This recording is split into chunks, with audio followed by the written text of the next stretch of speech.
13वीं का विरोध हो रहा है, इसका क्या तर्क है, क्या आधार है, आसान भाषा में हमारे दर्शकों को समझाएं। वेद के अनुसार जो हमारी यजुर्वेद में 40वें अध्याय में एक मंत्र आता है, उसमें लिखा गया है भस्मांतम शरीरम। शरीर भस्म होने के बाद कोई भी क्रिया नहीं करनी। ये सब आडंबर किसने चलाया है?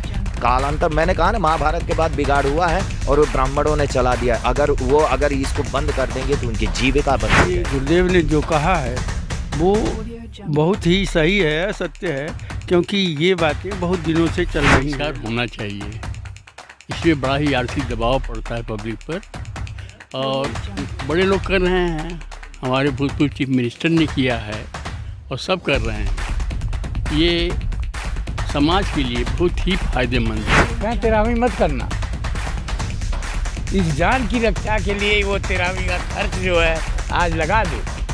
ये बच जाएंगी तो ठीक है, नहीं बचेंगी तो ईश्वर का देन होगी। यही सोच है कि 13वीं का बहिष्कार किया जाए और जैसे मेरे पिताजी कर रहे हैं यही हो।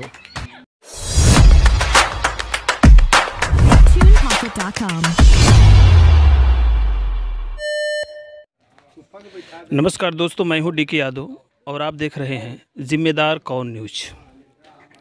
आज मैं एक ऐसे स्थान पर उपस्थित हूं जहां 13वीं का बहिष्कार हो रहा है और हमारे बीच आचार्य वेद सद्मुनि महाराज जी मौजूद हैं यहाँ पर। वैसे तो हमारे धर्म ग्रंथों में तमाम कुरीतियाँ और जब धर्म का तार्किक विश्लेषण होने लगता है तो तमाम ऐसी बातें निकल के आती हैं जिसका समय समय पर जो है कि विरोध होता है, बहिष्कार होता है। ऋग्वैदिक काल से लेकर के और आधुनिक काल तक तमाम ऐसे प्रसंग आपको मिल जाएंगे जब समय समय पर जो है कि धर्म का एक तरीके से धर्म में जो अस्थापित मान्यता है उसका जो है कि खिलाफत हुआ, विरोध हुआ। और आधुनिक काल में राजा राम मोहन राय ने सती प्रथा हो, बाल विवाह हो, बहु विवाह हो, इन तमाम जो है कि कुप्रथाओं का भी विरोध किया। उसके बावजूद भी आज कुछ ऐसी सामाजिक और धार्मिक कुप्रथाएं हमारे बीच मौजूद हैं जिसका समय समय पर जब धर्म का तार्किक विश्लेषण हो रहा है तो उसकी खिलाफत, उसका विरोध और बहिष्कार स्वाभाविक है, होना भी चाहिए। इन्हीं सब चीज़ों को लेकर के आज मैं मौजूद हूँ यहाँ जनपद जौनपुर, खंड जलालपुर के अंतर्गत एक खालिसपुर गांव है, वहीं पर मैं आया हूँ। मुझे सूचना मिली कि यहाँ 13वीं का बहिष्कार हो रहा है और परम पूज्य गुरुदेव महाराज यहाँ मौजूद हैं। मैं इनसे कुछ कटु प्रश्न भी पूछूंगा, तो वीडियो के अंत तक अवश्य बने रहें। महाराज जी, सबसे पहले तो मेरे न्यूज़ चैनल में आपका स्वागत है। 13वीं का विरोध हो रहा है, इसका क्या तर्क है, क्या आधार है, आसान भाषा में हमारे दर्शकों को समझाएं। ठीक है। वेद के अनुसार जो हमारी यजुर्वेद में 40वें अध्याय में एक मंत्र आता है, उसमें लिखा गया है भस्मांतम शरीरम। शरीर भस्म होने के बाद कोई भी क्रिया नहीं करनी चाहिए।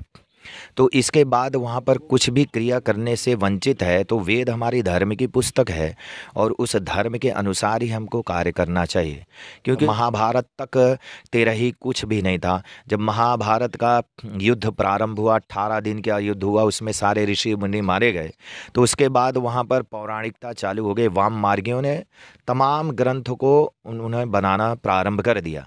उसमें से 18 पुराण, 24 पुराण भी हुए। 18 पुराण में 18 झगड़े हुए।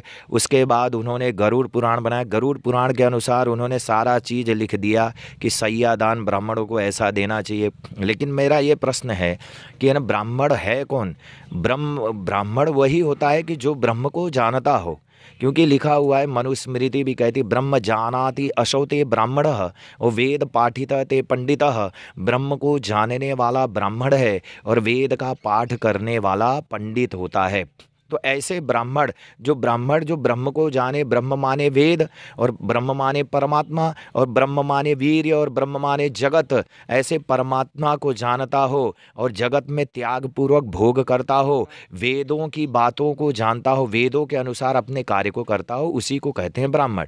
जबकि आपने देखा है कि तुलसीदास ने लिखा है, चला ही कुपंथ वेद मग छाड़े कपट करेवल करिमर भाड़े। जो वेद के रास्ते को छोड़ देता है वो कपटी कलेवर भाड़ के समान है।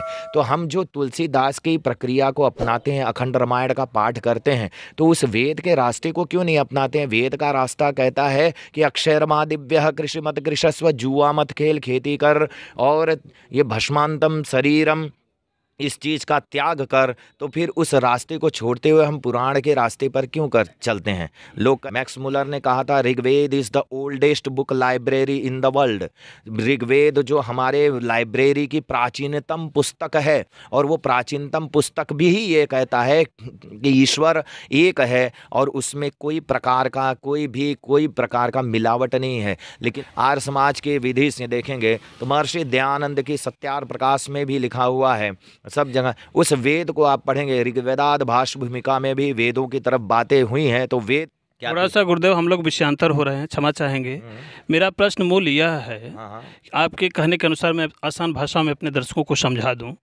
जैसा कि गुरुदेव ने कहा कि जो मूल हमारा वेद है, वेदों के अनुसार, चूँकि सत्यार्थ प्रकाश में स्वामी दयानंद सरस्वती ने वेदों की ओर लौटो का नारा दिया, अर्थात वेद में किसी भी प्रकार का 13वीं की ये जो प्रथा है वह प्रचलन में नहीं रही वर्तमान में, ये कहने का आपका मतलब है? हाँ, यही है। तो वेदों के अनुसार जो है कि ये 13वीं की जो प्रथा है वह निश्चित रूप से उसमें जो है कहीं उल्लिखित नहीं है। गुरुदेव, ये एक तर्क मैं जानना चाहूँगा, जो पिंडदान होता है, पितृ विसर्जन होता है, प्रत्येक साल भारत सरकार भी उस दिन गैजेटेड छुट्टी करती है, और तमाम यहाँ जो है कि मैं चाहूँगा अपने कैमरामैन से कि यहाँ जो स्थानीय लोग हैं, मानिंद हैं, इनके बीच भी मैं चलूँगा, दिखाएं एक बार इनको।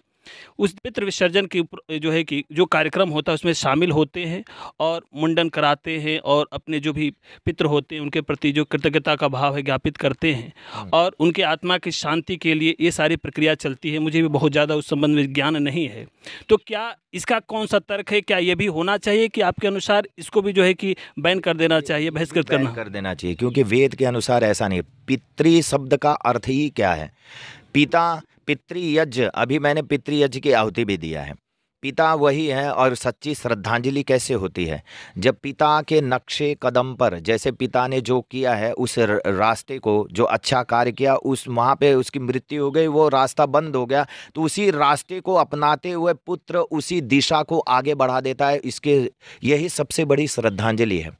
अगर आप पानी देते हैं, पिंडदान करते हैं, किसी को अगर हर साल जो पानी दिया जाता है और उसमें गैजेटेड छुट्टी होती है, पानी दिया जाता है, क्या ये कोई बता सकता है कि ये पानी क्या उनके पास तक पहुंचता है? इसका मतलब हम नहीं चाहते हैं कि हमारे पिता की सदगति हो, हम यही चाहते हैं कि उनकी आत्मा भटकती रहे, हम यही चाहते हैं। ऐसा कहीं नहीं। आप यहाँ बैठे हुए तमाम लोग यहाँ पर बैठे हुए हैं, मैं यहाँ से किसी को पानी दूँ, यहीं पे डाल रहा हूँ, तो किसी के मुंह में जाने वाला है? नहीं जाने वाला है। तो ये कौन सा तर्क है कि है ना, यहाँ से पानी दे रहा है और उसके पास तक पहुँच जा रहा है? ये सब आडंबर किसने चलाया है? कालांतर, मैंने कहा ना, महाभारत के बाद बिगाड़ हुआ है और वो ब्राह्मणों ने चला दिया। अगर इसको बंद कर देंगे तो उनकी जीविका बंद हो जाएगी। बाकी इनका सीधा सीधा स्पष्ट तौर पे ये कहना है कि आमतौर पे वेद में कहीं भी इस प्रकार का 13वीं का उल्लेख नहीं है, और धर्म का तार्किक विश्लेषण होना चाहिए, और पिंडदान का भी इन्होंने खिलाफत किया कि पिंडदान भी ना करें। मृत्यु के उपरांत शरीर जो है कि ख़त्म हो जाती है, कुछ भी नहीं बचता है, और कहीं भी इसका कोई प्रमाणिक आधार नहीं मिलता है। यहाँ पर बैठे हुए कुछ सम्मानित जो है कि स्थानीय लोग हैं, इनके बीच में चलूँगा, क्या कुछ जो है कि इन गुरुदेव के विचारों से या इत्तेफाक रखते हैं, या सीधा सीधा जो है कि ये इनके विचार को जान लेते हैं? ने जो आप सबके बीच प्रवचन किया, इससे कितना इत्तेफाक रखते हैं? क्या इनके विचारों को अमली जामा पहनाया जाएगा? हाँ, ये अमली जामा पहनाने की ज़रूरत है, और ये गुरुदेव ने जो कहा है वो बहुत ही सही है, सत्य है, क्योंकि ये बातें बहुत दिनों से चल रही हैं, लोगों की सोच है, लेकिन इस सोच में पड़ के पैसा भी खर्च करते हैं, समय भी खर्च करते हैं, तकलीफ़ भी उठाते हैं, लेकिन इस परंपरा को इसलिए लागू करते हैं कि लोगों ने किया, उनको अज्ञान था, उस अज्ञानता बस सबने किया है।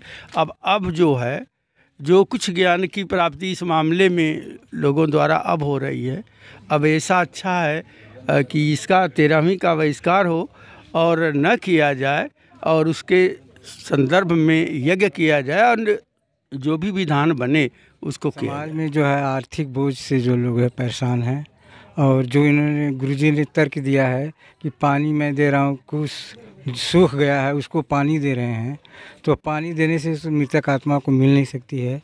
तो यह सब जो है किंवदंतियों में जो है कोई दम नहीं है, इसलिए जो है इन गुरुजी का कहना जो है सत्य है। भैया, हम गुरुदेव के जो इन्होंने किया उससे सहमत हैं, और इसका बहिष्कार होना चाहिए। इसमें बड़ा ही आर्थिक दबाव पड़ता है पब्लिक पर, और बड़े लोग कर रहे हैं, हमारे भूतपूर्व चीफ मिनिस्टर ने किया है और सब कर रहे हैं, ये समाज के लिए बहुत ही फायदेमंद है। इसका बहिष्कार किया जाए। सर अपना सामान्य परिचय दे दें। वृंदा प्रसाद यादव, हम राजकीय महाविद्यालय के प्रिंसिपल रहे हैं, वहीं से रिटायर हुए 2005 में ज्ञान। तो देख सकते हैं चीफ मिनिस्टर का इन्होंने जो है कि उदाहरण दिया। पूर्व मुख्यमंत्री मुलायम सिंह यादव की 13वीं नहीं हुई, यज्ञ हुआ था, उनका जो है कि तर्क देते हुए जो है कि 13वीं का बहिष्कार होना चाहिए, ये तर्क है सर। हमने इसका अगुवाई किए हैं और इसे हम तो हर तरह से यही चाहेंगे कि इस पे पूरा जोर हो और हमारा नहीं सब लोगों का जोर हो कि ये प्रथा लागू की जाए।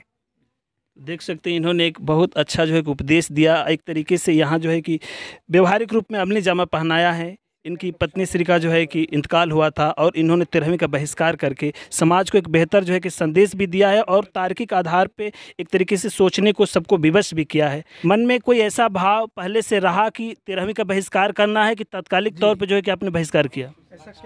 ऐसी सोच थी जब हुई है कि पहले से तो हम चाहते हैं कि हम ये बड़े लोग जो हमारे आडंबर हमारे सर पे थोपे हैं, इनसे मैं जो है दूर रहूं और रहता रहा। आज हमारे अड़ोस पड़ोस में हमारे बड़े लोग हैं जिनसे मैं थोड़ा दूरी रखा करता था। अच्छा, अब हमें ये सोच कब ले लिए, हमारी श्रीमती जी का पाँव जो है गिर पड़ने के नाते खम्बे जांग के पास से टूट के निकल गया। वो 81-82 साल की थी।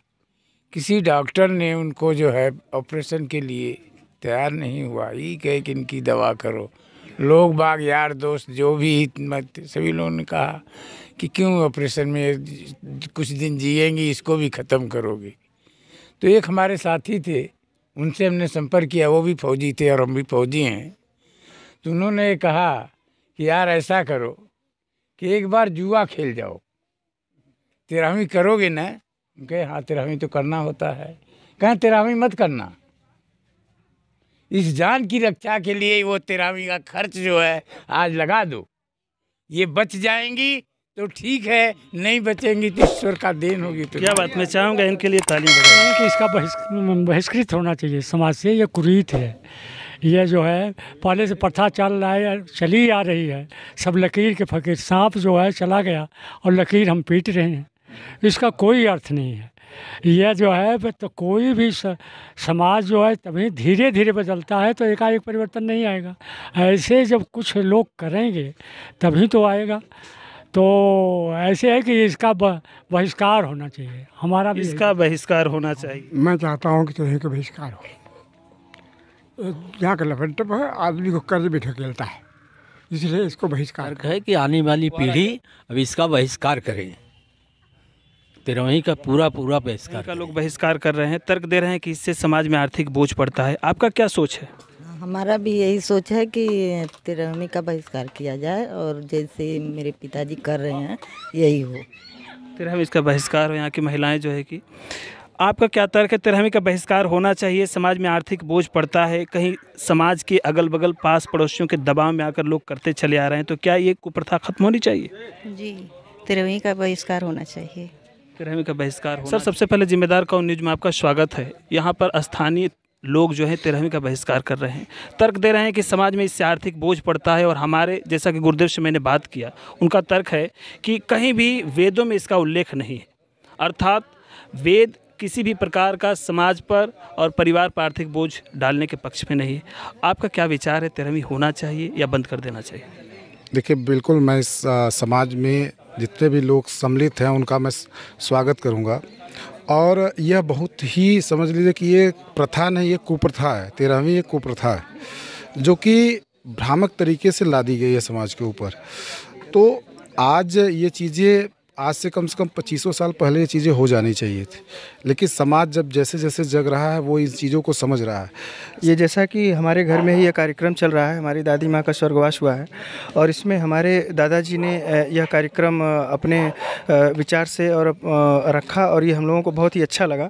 और इससे पहले भी हमारे बड़े भाई साहब सुदेश भाई साहब हैं, जिन्होंने हम लोग आपस में चर्चाएँ करते रहते थे कि इन सब चीज़ों को जो कुरीतियाँ हैं जिनमें कि अधिक से अधिक पैसे खर्च होते हैं, और उन पैसों के खर्च करने के बाद भी हमें या हमारे आने वाली पीढ़ी को या हमें हमारे बौद्धिक रूप से या हमारे सामाजिक रूप से हमें इसका क्या मिलता है, इस पर एक सोचने का विषय है। जैसा कि आचार्य जी ने बताया कि बुद्धि का कार्य ही है कि तर्क करना। तो हम अपने को तर्क करें कि यह जो पैसे हम खर्च कर रहे हैं, इस खर्च से क्या हमें कोई फ़ायदा हो रहा है, क्या हमारे बच्चों को कोई फ़ायदा हो रहा है। अब इस तरह से तमाम कुरीतियाँ, यह एक बहुत बड़ी कुरीति है। ऐसे ही तमाम कुरीतियाँ हैं जिसमें कि बहुत सारे पैसे हम लोग खर्च करते हैं। तो ये हम लोगों ने पहला कार्यक्रम शुरुआत किया है। अभी आगे हम लोग बहुत कुछ करने वाले हैं जिसमें कि तमाम ढेर सारे पैसे खर्च होते हैं। जैसे कि शादी विवाह में भी हम लोग तमाम पैसे खर्च करते हैं। तमाम सी जितनी भी कुरीतियाँ हैं, जितनी भी कुप्रथाएँ हैं, चाहे वो महिलाओं से रिलेटेड हैं या समाज से रिलेटेड हैं या हम लोग अपने दैनिक जीवन में करते हैं, उन सभी को एक एक करके हम लोग हटाने का पूरा प्रयास करेंगे। तो आप देख सकते हैं जो है कि धर्म का आर्थिक विश्लेषण होना शुरू हो गया है कि कहाँ से जो है कि अर्थ का संरक्षण किया जाए। अर्थात धर्म का संबंध इस पृथ्वी पर नैतिक व्यवस्था को कायम रखने से शुरू हुआ था, परंतु जो भी धर्म में कुरीतियाँ हैं, कुप्रथाएं हैं, उसका आर्थिक विश्लेषण करके और अर्थ के बोझ तले जो आज समाज दबता चला जा रहा है, इसका एक तरीके से उत्थान किस तरह से हो, इस पर विचार आप सुन रहे थे। तमाम जो है कि स्थानीय जो है कि नागरिकों, पंडित जी हैं, ब्राह्मण कुल में पैदा हुए हैं और तमाम ऐसा आक्षेप लगता है कि उत्तर वैदिक काल में कर्मकांडी धर्म ग्रंथ जो है जिसमें ब्राह्मणों ने वर्चस्व स्थापित किया था और तमाम कुरीतियाँ जो है कि समाज पे थोप दिया। आज 13वीं का यहाँ बहिष्कार हो रहा है, मैं चल के आया था। आपका क्या तर्क है, 13वीं का बहिष्कार होना चाहिए कि 13वीं करना चाहिए? प्रभु ऐसा है, इसको छोड़कर बात करें। ऐसा है जाकी रही भावना जैसी, हर मुहूर्त देखी चिंता से, मानो तो देव नहीं पत्थर। आप जिससे आपकी आत्मा को शांति मिले, हम वही काम करेंगे। हमारे आत्मा को शांति जहाँ मिलेगी हम वो काम करेंगे। अर्थात आपका कहने का मतलब है कि यह व्यक्ति पर छोड़ देना चाहिए, अगर उसकी इच्छा है तो 13वीं हो, अगर इच्छा नहीं है तो ना करे। जिसका जैसी भाव हो, जिसका हमारा मन अब 13वीं का हमारा मन हम शांति से करेंगे या जैसे करेंगे, जैसे मन वैसे कर सकते हैं। तो देख सकते हैं रामचरितमानस की वह पंक्ति, जाकी रही भावना जैसी, प्रभु मूरत ने देखो तैसी। अर्थात व्यक्ति के ऊपर यह जो है कि छोड़ देना चाहिए, 13वीं जिसकी इच्छा वह करे, जिसकी इच्छा है न करे, यह उसके ऊपर निर्भर जो है कि करता है। तो आप देख रहे थे जिम्मेदार कौन न्यूज़। फिर मिलेंगे किसी नेक्स्ट वीडियो में, तब तक के लिए लेता हूँ विदा। बहुत बहुत धन्यवाद।